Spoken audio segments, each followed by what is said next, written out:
Un incendie s'est déclaré jeudi soir, 20 mars, dans une sous-station électrique près de l'aéroport de Heathrow, à Londres, projetant des boules de feu dans le ciel et privant des milliers de foyers d'électricité.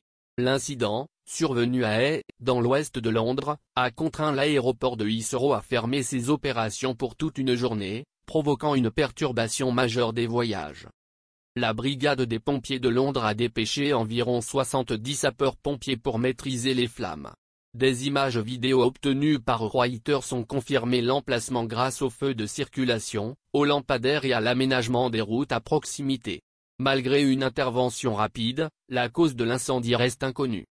En conséquence directe de la panne de courant, l'aéroport de Heathrow a annoncé qu'il resterait fermé jusqu'à minuit le vendredi 21 mars pour garantir la sécurité des passagers et du personnel.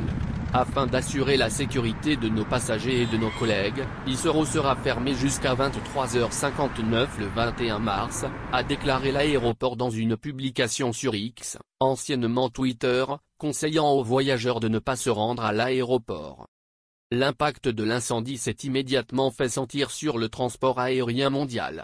Selon le site de suivi des vols Flightradar 24, au moins 120 vols à destination de Heathrow ont dû être redirigés vers d'autres aéroports.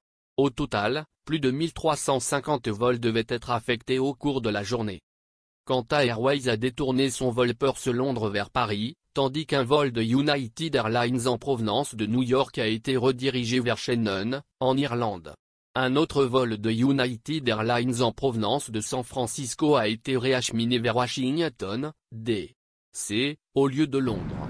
Des enregistrements de Flightradar 24 ont montré un afflux d'avions au-dessus de l'océan Atlantique et de l'Europe, alors que les vols étaient informés de la fermeture de Heathrow et redirigés en conséquence. Les autorités ont évacué environ 150 personnes des environs de la sous-station par précaution.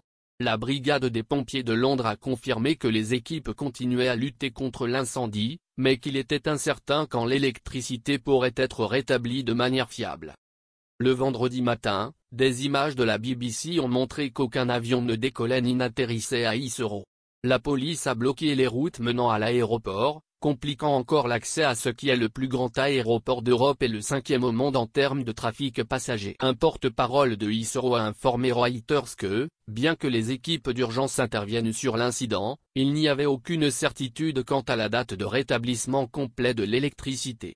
Les responsables s'attendent à des perturbations importantes dans les jours à venir, laissant des milliers de passagers bloqués ou contraints de modifier leur plan de voyage. L'incendie de la sous-station de Hay représente l'une des perturbations les plus graves auxquelles Heathrow a été confronté ces dernières années.